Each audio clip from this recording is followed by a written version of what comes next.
He is General Mira, an officer and a gentleman, but he's also a scholar. So since he retired from the Army in 2002, he earned his graduate degrees in history and international relations, and he's currently teaching at Rutgers University as well as other places such as the Defense Institute of International Legal Studies. He's also an EMT and served at the World Trade Center site in the months after 9/11. So, General? I'm going to come up there as well, but I don't have any slides. Doing something very cutting edge today. No PowerPoint. Right, cutting edge. What I'm going to do is go back to the 15th century and read something, if you will. These are the notes that I have with regard to this particular issue. I was not asked to get into the middle of these two gentlemen, and I'm not going to do that. I was asked to talk a little bit about, or to think about, contemporary governance architecture regarding emerging military robotics technology. So what do we have in terms of governance? Presently, I look at this information, it responds to what I argue is a need to look seriously at the ability of humankind, specifically the United States, to govern two things: the innovation of robotics technology, and secondly, the use. To my mind, the two different things. We tend to talk about them as if they're one, and I suspect probably a better idea to deal with them separately. There's a good deal of discussion regarding the need for such governance.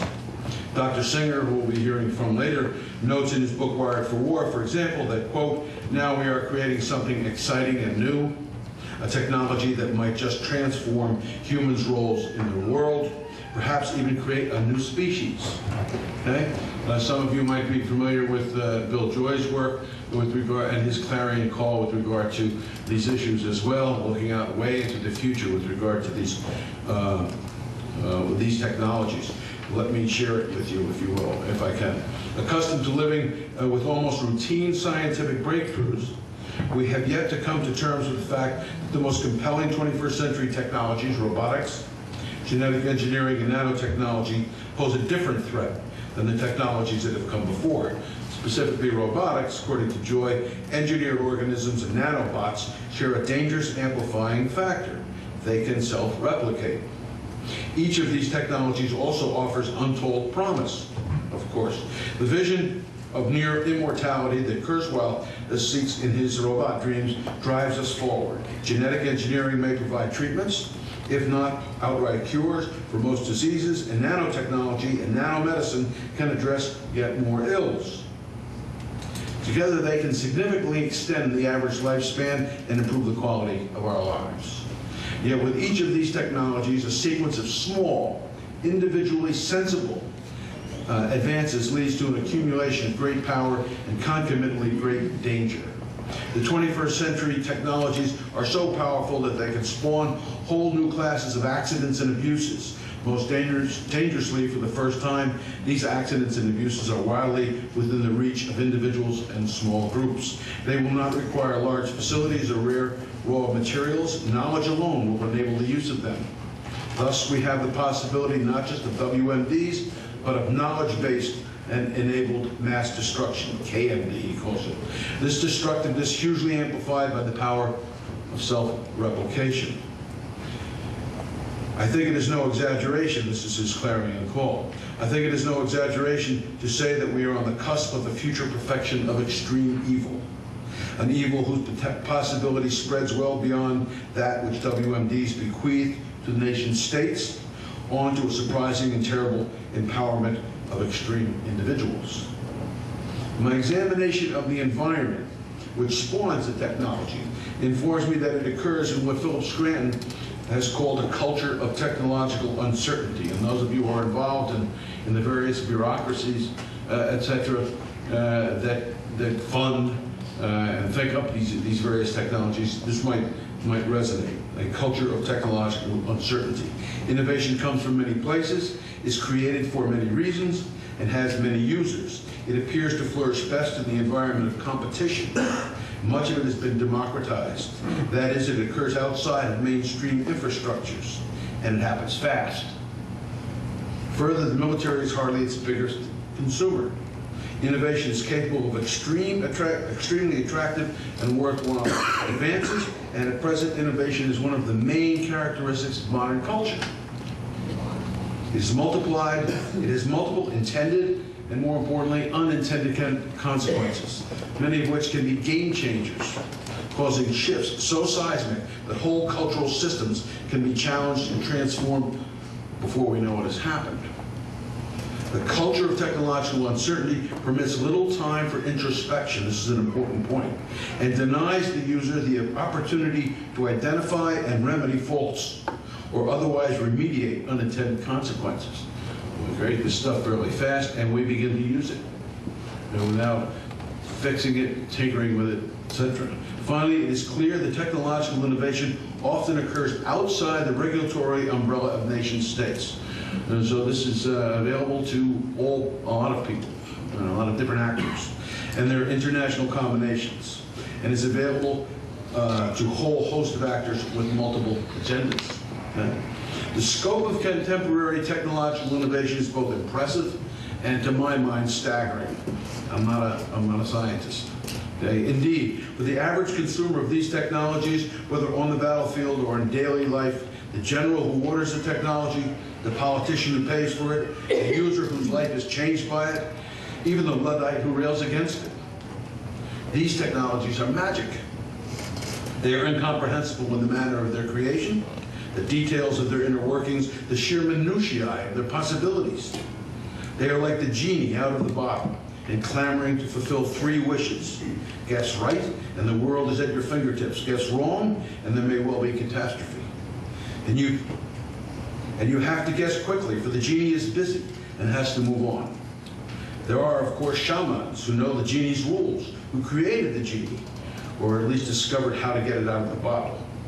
You go to them and beg for advice regarding your wishes. What should I take from the genie? How should I use my wishes? Quickly, tell me before I lose my chance and the genie makes my choices for me.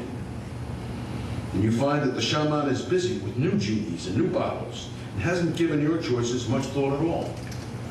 He may stop to help you ponder your questions, but most probably he goes back into his tent and continues his work. You're on your own, kid. Don't screw up. Given the above, I conclude that some sort of governance is both appropriate and available. First, what do I mean by governance? Governance has traditionally been difficult. You can have the best of intentions and yet fail miserably. Successful systems which seek to obtain compliance with a particular policy, rule, or directive have a number of characteristics which are relevant to the instant discussion. They are clearly defined. That is, they are capable of identifying the problem to be solved, change to be made, or goal to be obtained. In simple, general terms. Their solutions are realistic. That is, their articulations are not lists of what ought to be, but rather what can, in fact, be accomplished, given a particular set of circumstances and conditions. They are holistic, in the sense that all stakeholders are identified and involved somehow in making the rules. And finally, the results of their rules are capable of measurement, and where appropriate, amendment. Good governance recognizes that if these characteristics are not addressed, pronouncements often go unheeded. Indeed, in some cases, the users rise up and change the system completely. Given the fragmented character of the culture of innovation, the democracy of information, the inability to consider the ramifications of technological use, and the multiple stakeholders involved, I suggest the following standard with regard to innovation.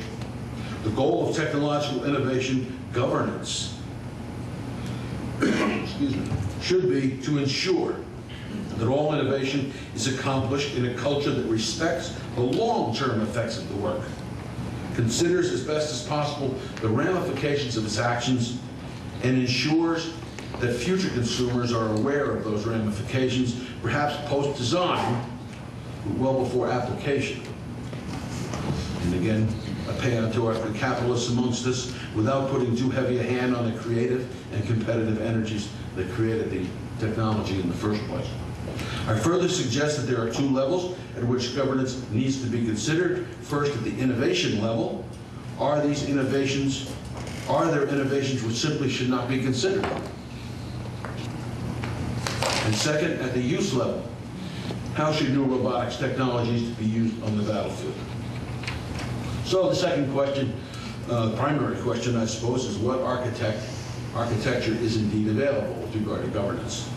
Measured against the above standard, contemporary governance architecture would appear wholly inadequate to the task. And yet, there is considerable professional, national, and international infrastructure upon which to hang a regime of articulated goals and prescriptions. It's available, it's there, if the political will could be energized to engage in such projection, such a project. Regarding innovation, that first area. Should we do this? Is this something that just because we can do it, we ought to innovate? A trail we ought to go down? Okay? I find there is very little local, national, or international restriction regarding the innovation of weapon systems generally and robotics specifically. Very little architecture which tells innovators, this isn't something you ought to be doing. There's very little governance with regard to that. Right? There is some international law which speaks to the outlawing of specific weapons systems, poison gas, for example. You mentioned landmines, for example. Those are models. But those prescriptions, even they deal with the use of those materials rather than should we make another kind of poison, for example. So they don't really deal with innovation specifically. There is a statute on the books, international law statute, Article 36 of the 77 Additional Protocol to Geneva Conventions, which again requires a state, again, the state is only one actor in this game, but requires state innovators, if you will, to look at what they're doing and review it against legal determinations. Okay? Legal checkers. Send it down to the judge advocate, if you will, for the Department of the Army. Have them check off the boxes and say it doesn't violate Geneva Convention. Okay, let's go. No discussion of ethics. Right? No discussion of should we be doing this? Where's the panel, the table that sits down and does that? Okay? One interesting area of governance regarding innovation has been found in professional codes which purport to restrict innovators as they design technology. One of the points here with regard to governance is it can come from many places. One of the ideas we were looking at, we've been mentioned earlier, is let's create an international treaty with regard to this issue. That has its ups and its downs. You know, it's one way to do governance. At the end of the day, international treaties don't, there's a lot of actors don't follow international treaties, right? That's a problem. So that's on top. But one of the first ways to do it, it seems to me, in terms of governance, is to look at what are the professional responsibilities of the people who are doing the innovation to begin with. The engineers. What are their responsibilities? What do they feel as they come out of schools? What have they been taught are their ethical responsibilities? You know, I did a review of ethical codes over the course of time, and frankly, find them to be pretty outdated. There's very little with regard to those issues. I have one here from Cal Berkeley that was done in 1998, which has kind of speak to the issue. I promise, say the students as they graduated, the engineers, to work for a better world where science and technology are used in socially responsible ways. I will not use my education for any purpose intended to harm human beings or the environment. Throughout my career, I will consider the ethical implications of my work before I take action. There's a commitment. I will consider the ethical obligations before I go down one of these trails. While the demands placed upon me may be great, I sign this declaration because I recognize that individual responsibility is the first step on the path to peace. That is a piece of governance. Right? Regarding use, there's a lot more that we have available to us. There's a fairly robust governance infrastructure that deals with use, specifically with regard to robotics. First is ethics. Right? Ethics is a governance tool. We teach ethics, and we educate with regard to ethics, and those individuals who are making those decisions with regard to use have an ethical framework that is consistent with a fairly large portion of the population. Okay? Ethics has traditionally provided mankind with guidance regarding the use of weapons on the battlefield. Just war theory has been mentioned earlier. For example, speaks specifically to justification for the use of force in the first instance. Can I go to war? That doesn't tell us a lot about innovation of robotics specifically, except perhaps with regard to the issue of proportionality. We'll get there in a minute. Second piece of just war theory deals with, I'm sure most of you are familiar with, jus in bellum, deals with the idea of, okay, how do I conduct myself in war? Okay? That certainly, with regard to the first one, how do I start a war, or what is a just war, if you will? In order to initiate a just war, the issue of proportionality, the ideal that the universal goods to be obtained outweigh the universal evils, which can be foreseen, might well be used to constrain the employment of certain weapon systems, different types of robotics, before you decide to go to war. I'm not going to use this. A just war does not permit me to use these types of weapons. Okay, from a proportionality point of view. Back to the use piece in ethics. Okay, certainly applies as well. Weapons use here is justified by adherence to concepts that have been mentioned earlier: military necessity, discretion, proportionality. Where a particular robotic configuration, especially one with independence, AI, I'm talking about, to operate without humans in the loop, is unleashed on the battlefield. Issues of target choice, collateral damage, proportionate use of force wrestle with increased capabilities, which is to say there are no particular answers depending upon where you fall in the various arguments with regard to these issues. Those can be wiggled out of the technology, or they can't be. Difficult to say. The point is, there are standards already available in the governance technology to deal with the issue. Right? There's a second ethic which I want to share with you, which, if you go specifically to the technology, it may be taken off the table completely, and that is a soldier's ethic.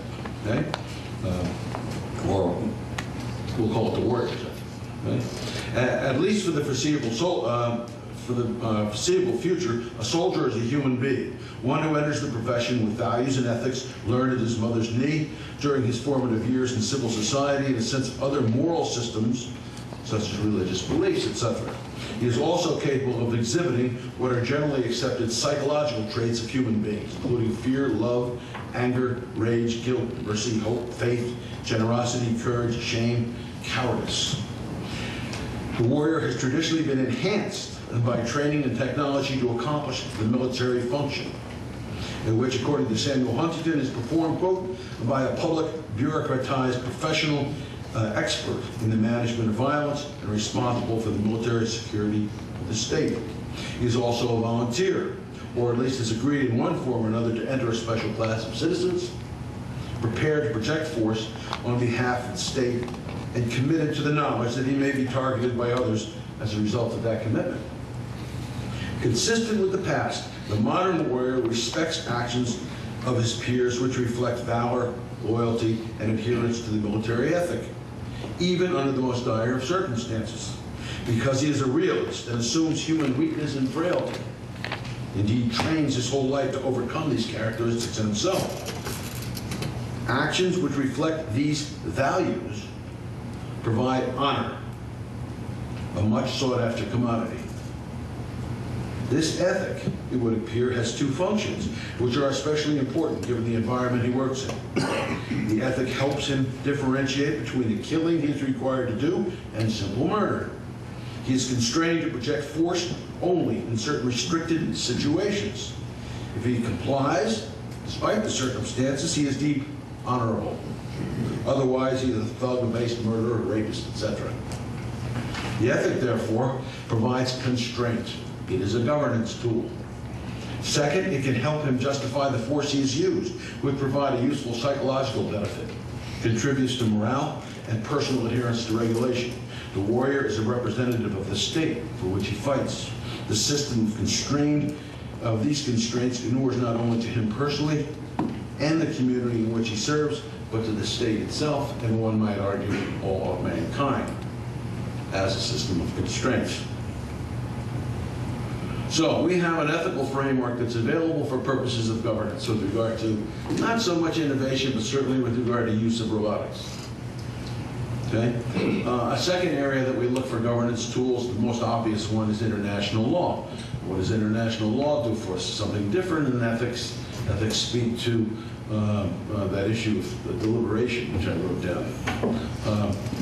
But they speak to how we ought to act. Right? Again, governance. Law speaks to what happens if you don't act a particular way. Right?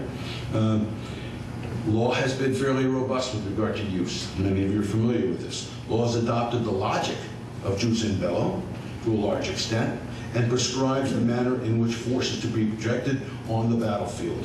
Referred to now as international humanitarian law, the Hague and especially the Geneva Conventions speak to military necessity, proportionality, and discrimination, and reflect an increased interest in the protection of civilians and others hors de combat.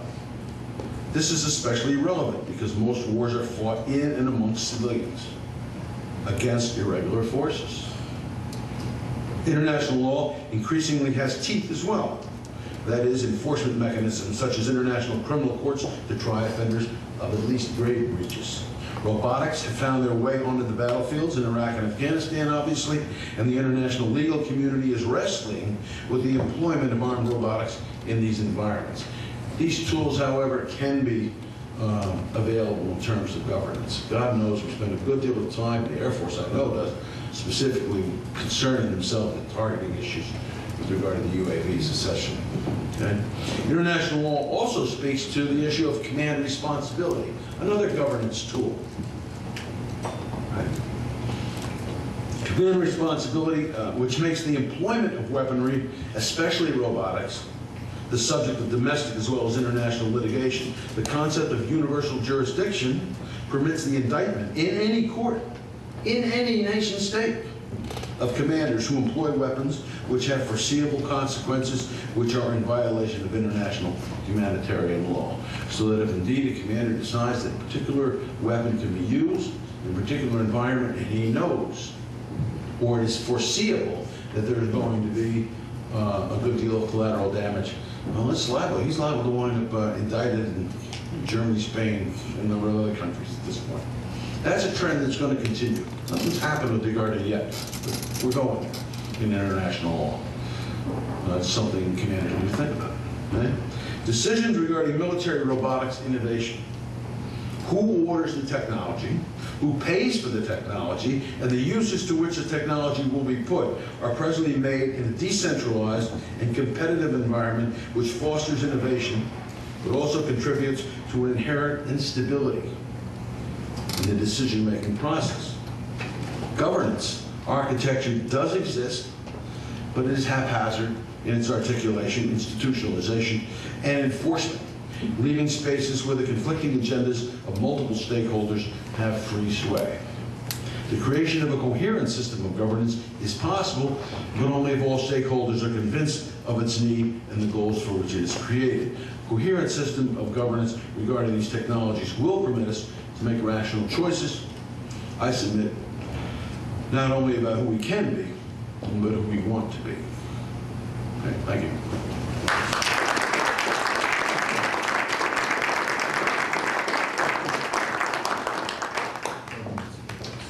I forgot to mention that General O'Meara is a warrior poet as well.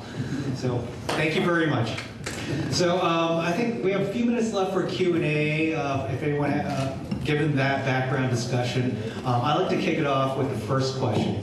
And all three of you on the panel here have touched upon this question, but we haven't addressed it centrally. So could one or more of you respond to the position or the criticism that military robots, the military technologies in general, are making war too easy? So they're making it easier for us to fight wars because it lowers our political risk. There are less body bags coming back to our side. That may make it more likely for us to enter war or start wars. And this, therefore, is immoral under just war theory. Could one of you respond to that? I'll be glad to respond to that. It's possibly true, but I would contend by transitivity that it extends to virtually all new military technology that's being explored. Anytime we create an asymmetric advantage for our nation, the temptation to go to war and violate jus in bellum exists. What are the remedies? Well, the remedies are, we could take Bill Joy's strategy, which says for the survival of the species, we must relinquish all robotics research now and forever, which is a bit extreme from my perspective. Or just relinquish all military research in robotic systems, or technology, and just try and achieve. I'll ask you, what's the likelihood of saying we will have a multinational freeze of all military technology where it stands today? I say that's untenable at this point in time. Yeah, I would.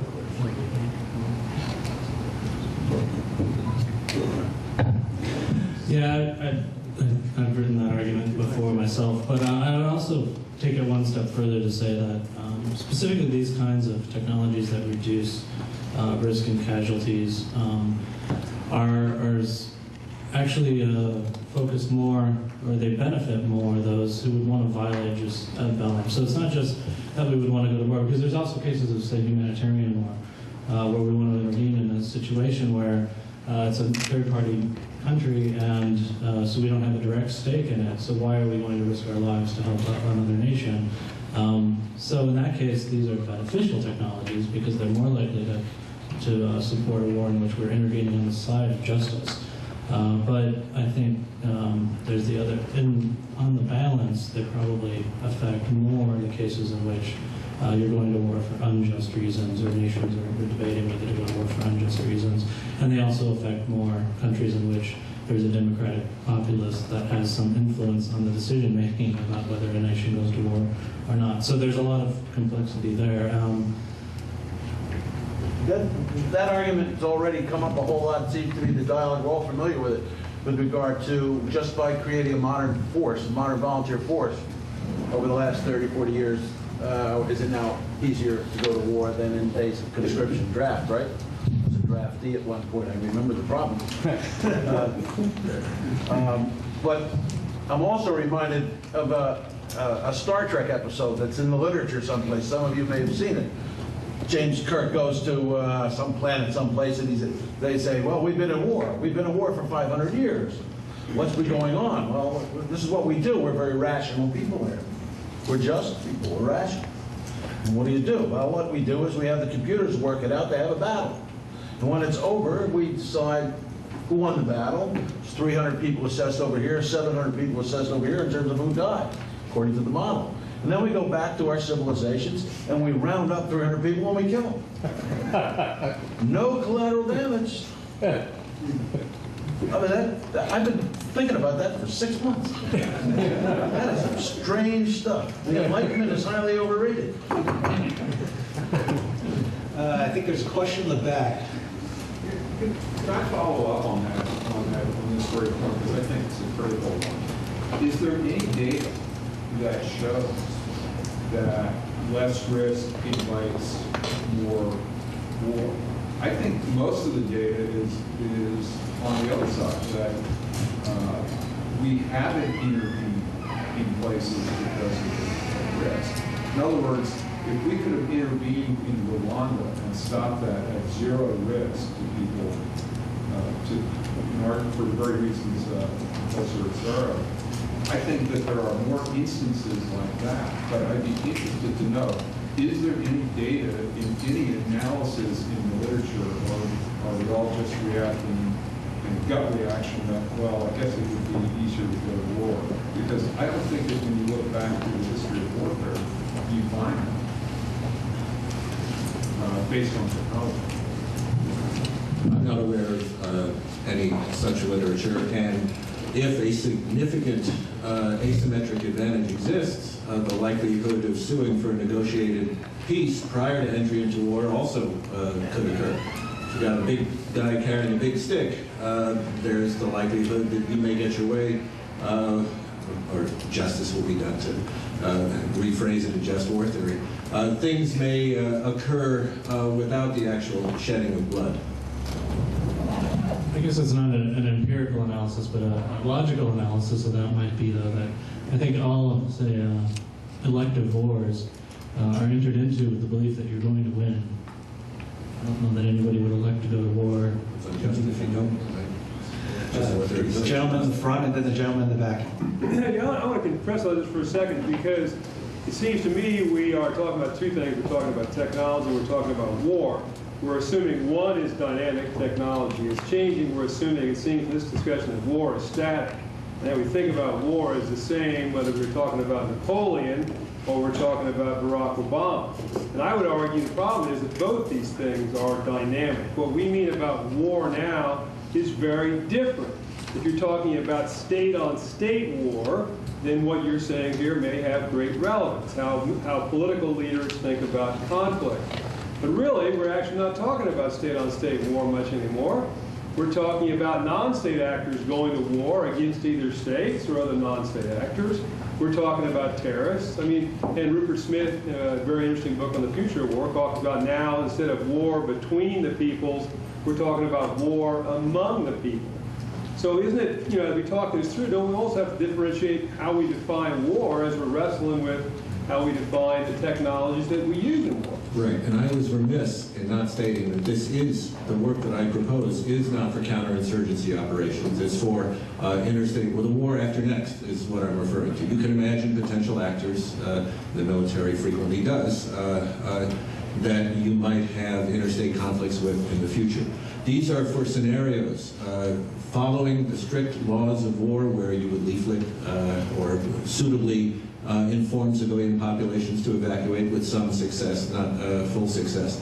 I am not talking about trying to do these operations in high populations of counterinsurgency operations where civilians may be present. The risk in the near term is far too great, and the technology is nowhere capable of doing it, even in the near term, for the state-on-state warfare. It's just a road which needs to be considered. And I also want to put one other caveat, or one statement regarding my position. I've often said, and I'll say here for the record as well too, that if the decision is made to ultimately ban the use of lethal autonomous systems in the battlefield, I am perfectly comfortable with that. I am completely uncomfortable with proceeding with ungoverned solutions and attempts to move this technology into the battlefield without fully understanding its consequences. Gentleman in the back, and we may have time for one more question after that. A question for Dr. Starr, but also to the panel as well. Exactly, at what point does a smart weapon become sophisticated enough that you would classify that as a robot that's making decisions? Right, so thinking of missile technology we have that's pretty sporty, that universe would target. What's the distinction between an anti-air radiation missile that we don't really consider a robot and something like a Harpy UAV we would consider a robot? Is there a clear place to draw a line, or is it just really hard? It's getting continually fuzzier, but I think there are ways to draw those lines, and it's debatable the different frameworks in which to do that. But I would agree that in a most rudimentary sense, the landmine is an automated system that kills, and it's thus an autonomous lethal system. It's a really, really dumb one. And then how do you make them smarter, and what makes them smarter? I would say certain kinds of clearly self-defense systems, like a system like Phalanx that automatically fires against a missile, and I mean, missiles aren't occupied by people, so it's not necessarily a lethal system. It's a force system. It's using lethal force if there were a person there, but so there's different ways to cut that up, and I would think too, if you want to create this kind of international arms control regime, you have to take account of anti-missile systems, and perhaps systems that are clearly and definitively only military. So I think, say, submarine systems, very rarely are you going to find civilian submarines, right? So maybe there's areas where you can carve out in international law that these are safe to use autonomy here, but not here.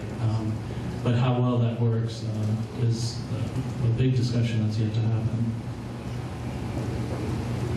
Okay. Sir. There's been a almost exclusive focus this morning on the responsibility of the actor with the asymmetrical advantage. Our responsibility is most likely the progenitors of these technologies. I think the question has to be asked, though, this goes along with the old deterrent argument, is there not an increased responsibility on the part of the people that might provoke the circumstances that would elicit a military response for someone like us.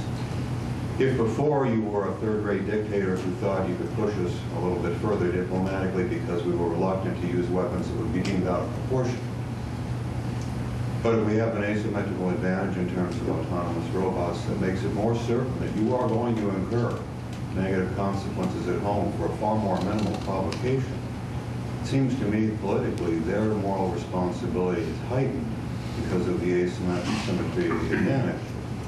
Now that gets dangerously close to the old deterrent arguments, I realize, but it's a little more surgically precise, I think, when you're talking about some of these instruments than it was when you're talking about thermonuclear war.